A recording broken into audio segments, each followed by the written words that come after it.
It's obvious that you listen to this show to hear about and support other people's dreams. But what about yours? What is your dream project? I'm here to help you break through whatever is in the way of your dreams and get you to the finish line.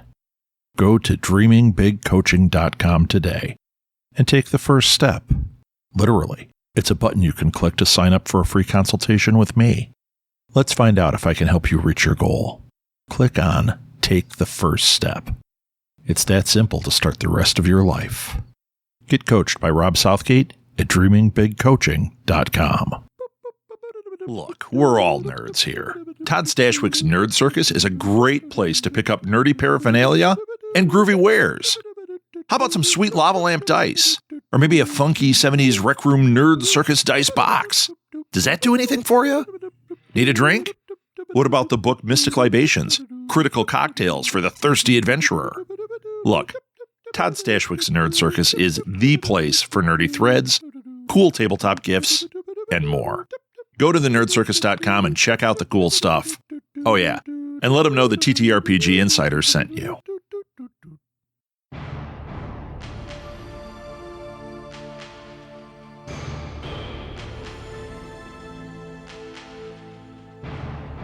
Welcome back again to TTRPG Insider. I'm your host, Rob Southgate. TTRPG Insider is a podcast about, shockingly enough, tabletop role-playing games. More specifically, it's about the amazing people that create TTRPGs. Every episode, I interview someone who's involved in the making of the games that we all love to play. I want to hear their stories, the stories about their lives, not just a description of the game they've helped create. You can follow TTRPG Insider on Facebook by searching for TTRPG Insider. I plan to add some other social media, but for now, that's the best place to reach us. If you want to email me, you can send me an email directly to rob@ttrpginsider.com. This month, we are featuring Girl By Moonlight by Evil Hat Productions. They have a backer kit campaign running through June 22nd. Please support this crowdfunding effort, both financially and by sharing it across your social media. You never know who's going to fall in love with this game. I know I did. Go to BackerKit and search for Girl By Moonlight, or simply click on the link in our show notes. Today's guest is Si Sweetman, one of the artists for this month's featured game, Girl By Moonlight, from Evil Hat Productions. Here's Si. Si, welcome to the show. I'm thrilled to have you on here. In fact, so thrilled, we've already talked for a half hour, and no, it's only been about 15 minutes, and we haven't even turned on the recorder. So here we are, ready to talk. The reason you're on TTRPG Insider is, on this show, we like to get to know the people behind the scenes on games. And our featured game this month is Girl By Moonlight from Evil Hat Productions, and you're an illustrator on this. I know, like I'm telling you, right?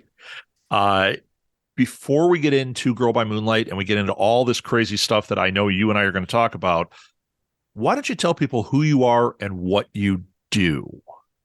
Certainly. My name is Si F. Sweetman. I am an artist that wears a lot of different hats. For the last 10 years, I've been on and off in indie video games, tabletop RPGs, a whole bunch of different stuff, wearing almost every art task hat that you can wear when you do 2D art.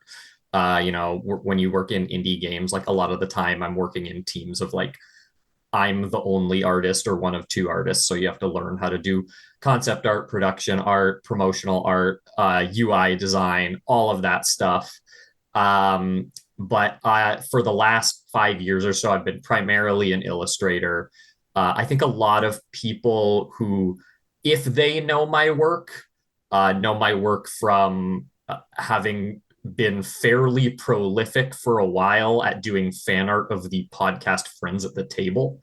Yeah, I know that artwork. Yeah. So I've been pretty hardcore on like mech illustration for a while. Have done I think like 4 tabletop RPGs about mechs feature my art. I've done official work with Friends at the Table before. I'm doing official work with them again right now for their Patreon on the kind of like postcard tier. Um, yeah, that's the basics about who I am professionally.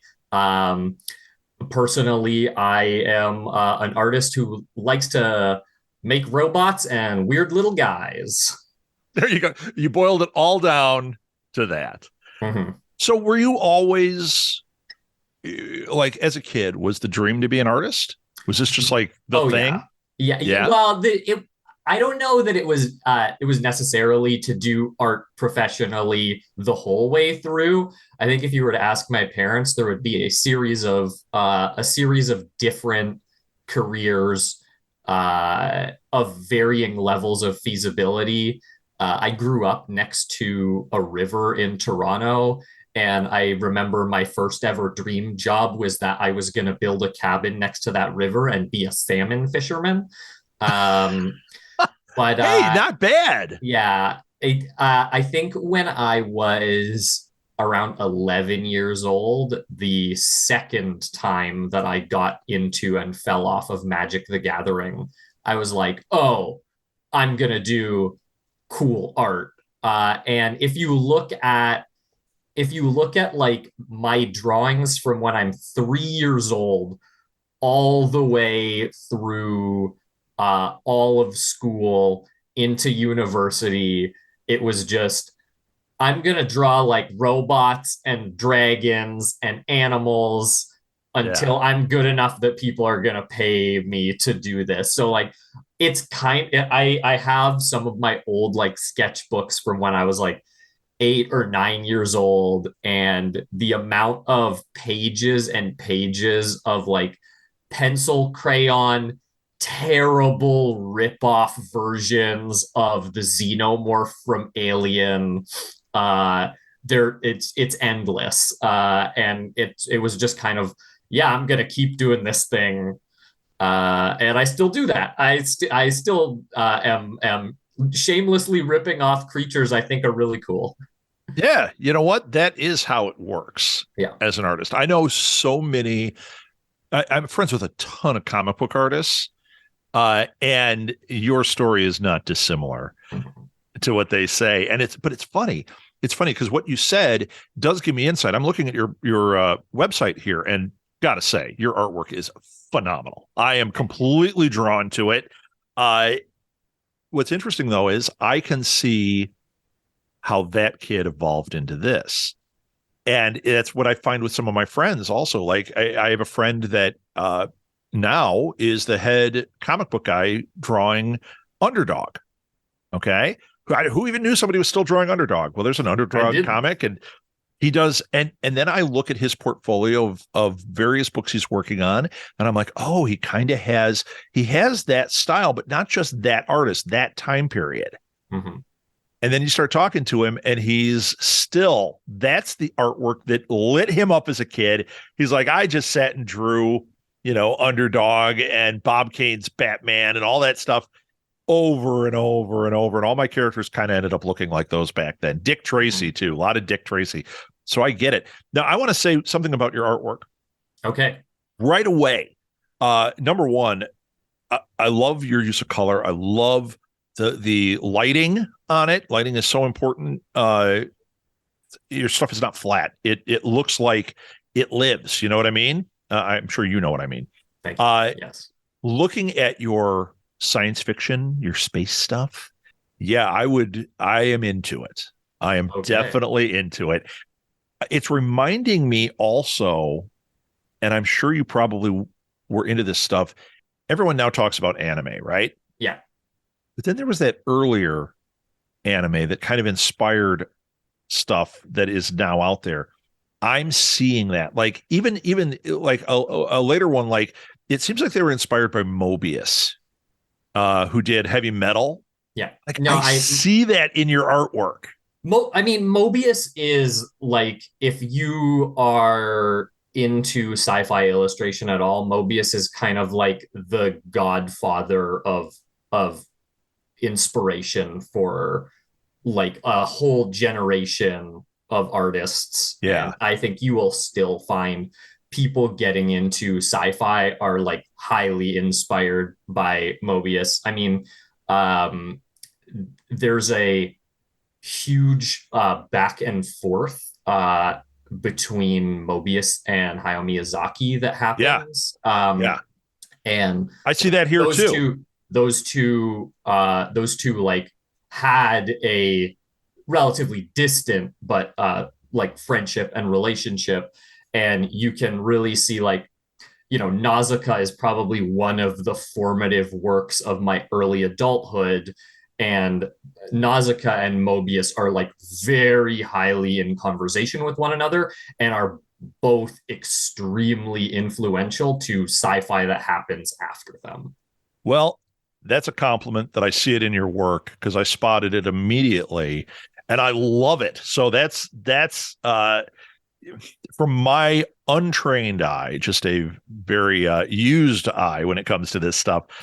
I'm immediately drawn in. Like I said, it's the pencil work reminds me of what you're talking about, and then the lighting effects in that very dramatic, very cinematic.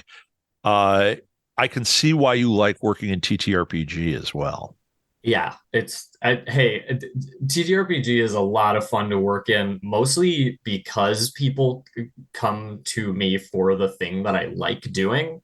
Yeah, Yeah, it's a great like way to, they say when you're like building a portfolio, it's like build a portfolio for the kind of work that you want to do. right, And right. I've been really lucky in that the tabletop RPG community has like seen that work and been like, oh, that's what we want. um yeah, it's great for that. Yeah. So your history with TTRPG, you've worked on a bunch of things, or has it been kind of a narrow but prolific area? uh I have worked on I've worked on a bunch of things, I guess. Yeah, I my first ever gigs were before I understood the depth of tabletop RPGs back in like 2013, 2014. I was working for like those third party Pathfinder publishers doing Yeah. Right. like obscure bestiaries, Yeah. and licensing some of my like older work that I look at now and I'm like, no, not I wasn't there yet. Right, right. um and Yeah, but a that's lot of the the artists working on those aren't there yet. That's why they're able to get them at the lower rates or for that free. it that is why they're able to get them at the I will say extortionate rates. Yes, yes. They are, when you're getting like $50 for an illustration that you spent like 8 to 12 hours on, it's like this is not okay. But yeah, so I started out doing that, and then when I kind of came back to, I took a year long break from doing any professional art to go and teach kindergarten for a year because I was just like really burnt out. Very Um, similar to salmon fishing. So you did fill that drain. So exactly. Anyway, yeah, no, I came back, and it was again through doing friends at the table art. I got contacted by Fraser Simons, who designed a game called The Veil. Um, and Fraser contacted me to do a different version of The Veil that's called Inheritance, The Veil Inheritance. okay. And I worked on that for about a year, and in that time, um, got contacted by Briar Sovereign, who is the designer of a game called Armor Astir Advent, one of my personal favorite tabletop RPGs of all time. It's a powered by the apocalypse like fantasy mech game. I like I'm everything not, you just said. yeah, I'm not biased at all. Even being one of the like primary interior illustrators on that project, not biased. It's incredible. Yeah. All right. um, that yeah, I love that game so much. But Briar contacted me to work on their game, and then since then I've done a few like one-offs. Zine Quest has been a great source of like people coming to me for like a single little thing. Stealing the Throne by Nick Bate. He had me come in and was like, here is like a vague description of a 1,000-year-old colossal mech. Can you draw the burning soldier for me? And I was like, okay, cool. All I have is this name. Let me like go off on my own and like see what I think that's gonna look like. I worked on I friend of mine and incredible designer Caro Assertion approached me for like creature design to design a game called Exquisite Biome, which is a like speculative biology Ooh, RPG for fun. just like building ecosystems and the creatures that inhabit it. Like, what if a tabletop RPG was doing like David Attenborough for creatures that you're making up? Yeah. Yeah. Um, Yeah. and that was fantastic for me because I had previously in 2016 done a personal project that was like the most niche I'm doing this for myself podcast that you could imagine, which was illustrating a fictional alien environment, the creatures that inhabited it, writing a script Yep. of the David Attenborough narration So this is for just these right in your creatures, wheelhouse. and then recording the podcast. Yeah, and so I was like, "Oh, you want me to do this?" You um, picked the right guy. yeah, that was like an incredible, like serendipitous moment. And we actually I ended up licensing a couple of the illustrations from that uh, original work, and bringing it back into Exquisite Biome. Yeah. I'm looking. I'm still getting lost in your. I'm looking at your shop right now. So anybody listening, there'll be links in the show notes, but you can go and buy Si's artwork. Check out this incredible artwork. It will be in the show notes, so use that link. Uh, with Girl by Moonlight, Yeah. talk to me about what you did there. So I found a post by Trivia, the art director of Girl by Moonlight, when they were still looking for artists. That was they were looking for somebody who uh, had like worked in the like queer tabletop RPG Renaissance design space, Okay. and who was familiar with designing mechs.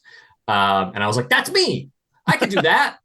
um, and messaged Trivia, and then waited like a couple of months, and then got a message from them that was like, okay, here's the setting pitch for this that we want you to do, because Girl by Moonlight has these 4 different play sets that are Yeah. all a different take on the genre, or like genre adjacent spaces. Like Mecha and Magical Girl are they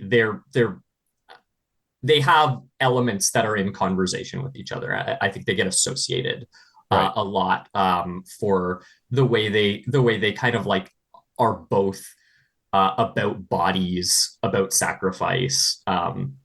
There's a lot of kind of like interplay between those genres. Um, and they were asking me to come on and pitched me the setting, and were like, we would like you to do as much of this setting as you think you can get done within this time frame. Oh, Um, okay. and I was like, I think I could do like 3/4 of this. Wow. Um, and we can get there. they said like we could bring in another artist to supplement the rest of this, and like we can you can look at that work and be in conversation about that side of things. Right. But they really the team really trusted me with the setting, to kind of define the look of that setting, design the like color design of that setting. Um, because it was a like a genre space that I was so familiar with, I think. And I looked at the setting and I was like, please let me do as much of this as possible. And in the end, I drew the whole setting. I think. Wow. I'm not 100% sure, but I think I'm the only illustrator on that specific setting. Wow, that's a lot of work. It was a lot of work, but it was a lot of very fun work to do. I have a great time getting just like really into the nitty gritty of like mechanical detailing, or in like a hard surface design. There's this term like greeble. When you think about like the outside of like a Star Destroyer from Star Wars, when it has like all those like little nubbly bits that are like, I don't know what this thing does, but yeah, right, it looks right. cool. That's a greeble. I've never heard that term. Yeah, so I get really into the weeds with greebles, and I at one point was trying to source from people like, what do you call a greeble when it's on a flesh creature? It's called the Because skin tag, isn't it? yeah, I guess. um, yeah, because I was designing these like the Leviathans, these like biomechanical, colossal seed ships for the setting. I got really into the weeds with like what texture is going on these things. Where can I put more tubes? Where can I put more tendrils? And so I was like, all right, I need to figure out what's the greeble term for meat. Um, Well, did you find one? Or did you make one up? I did not end up finding one that I was fully committed to. I am willing to hear pitches for other ones. I had a few friends from the space pitch me on some different fake terms for that I liked. I think the one that I had come up with that I was like, it can't be that, was it was like a meatball, and I was like, that's too close to meatball. And something about the way you said it is so gross. Yeah, but also they are gross is the thing. They are. I mean, they are. They're like I said, they're skin tags. Yeah, They're boils and things. But a meatball is really a gross way to something to call it. I mean, yuck. yeah. The thing is, when I was working on that setting, my task that I was giving to myself was to, as much as possible, evoke the touchstones that they wanted for this, which are the Vision of Escaflowne and like Gunbuster / Diebuster, which anime from the 90s, anime from the early like the OVAs from the early 80s are playing a lot in this space. Personally, one of my big influences for a lot of like the ship design and stuff is a trio of OVAs called Gall Force that are not good. I don't think they're good, but they do have like incredible spaceships Yeah. that are just like covered in antenna pointing in every direction. In our new And term so that we just learned, ingreeable. exactly. And so if you look at the ships in there and you look at the stuff that I designed for the game, you'll see that there's a lot of influence in there. But those that kind of like late 80s, early 90s OVA sci-fi space is I think prolific in its use of like weird, gross techno meat. You are so right. Because that's the stuff that I'm more familiar with. And as you're saying it, I'm recalling all these different images, and you're right. There's lots of meat, lots of things. They're not smooth. They're not clean lines. There's stuff. Mm-hmm. And I can even think, I mean, when I'm thinking about even some of that anime, like, I'm drawing a blank. I had to watch a whole bunch. I was doing a podcast about anime, so I had to watch a bunch of first episodes. I think I watched 42 different animes over the course of 2 weeks. Yeah, well, I had to do it. We were doing a show all about it live in front of people for 3 hours. I better be on my game. Yeah. So I watched a ton. And, the stuff that I was absolutely most attracted to was that that late 80s, early 90s stuff. That was my wheelhouse hard. And yeah, I can totally picture, because as it goes on, it all starts to look like Pokemon, which is pretty clean.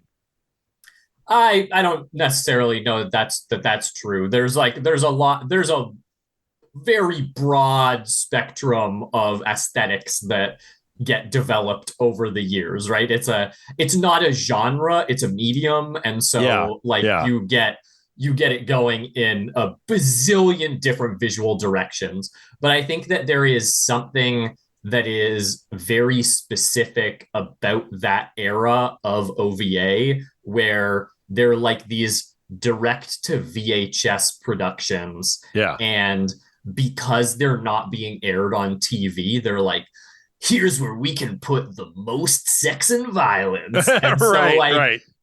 You have so many of those where they've just gone like a little bit extra on like how gross people get killed, or how often women are shirtless, right? There is a little bit of because they are playing in this space that doesn't have to deal with like TV ratings. You'll find that a lot of those you might want to like take a look at content warnings before you watch them, because there's like a lot of ultra violence. If you think about it from a marketing standpoint, because that's what I always think about, you're competing for shelf space with those videos because they were direct to video. And you put a box that has maybe one of the illustrations and there's a topless character with something kind of blacked out next to Astro Boy. Guess which one people are going to grab? So that's why that happens. Make it gritty, make it sexy, make it extra. And from a marketing standpoint, it is going to get people to pick your box up. Anyway, I love Gunbuster, so I was like, I'm just gonna rip off Gunbuster a lot. Yeah.